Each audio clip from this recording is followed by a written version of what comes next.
జిల్లా పొన్నూరు నియోజకవర్గంలో అక్రమ గ్రావెల్ మైనింగ్ ద్వారా వేల కోట్ల రూపాయల దోపిడీ జరుగుతోందని టీడీపీ కూటమి గుంటూరు పార్లమెంటు టికెట్ ఆశిస్తున్న డాక్టర్ పెమ్మసాని చంద్రశేఖర్ ఆరోపించారు.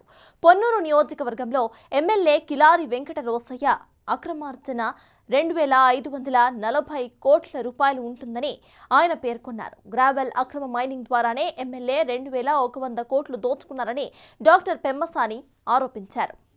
చేబ్రోలు మండలంలోని వీరనాయకునిపాలెం గ్రామంలో జరుగుతున్న అక్రమ గ్రావెల్ మైనింగ్ క్వారీలను డాక్టర్ పెమ్మసాని ఆధ్వర్యంలో టీడీపీ, జనసేన, బీజేపీ నేతలు పరిశీలించారు.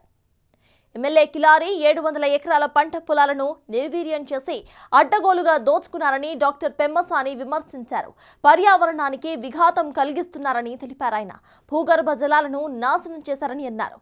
అక్రమార్జన కోసం నియోజకవర్గ అభివృద్ధిని ఎమ్మెల్యే గాలికి వదిలేశారని విమర్శించారు.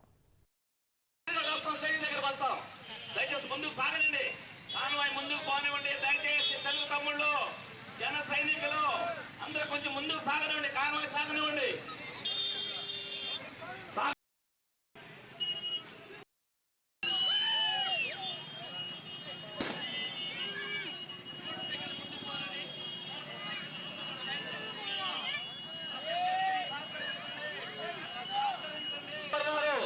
వీరిద్దరికీ కూడా మన దళిత కాలని మహిళా సోదరీమణులందరూ కూడా హారతులతో స్వాగతం తెలియజేస్తా ఉన్నారు.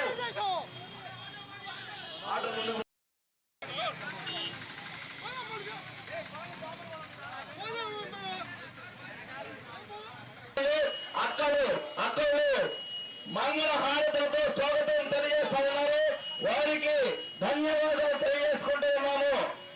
అలాగే మహిళా సోదరులు అందరూ రవీంద్ర గారు మన మోటార్ సైకిల్ ముందు పంపించండి.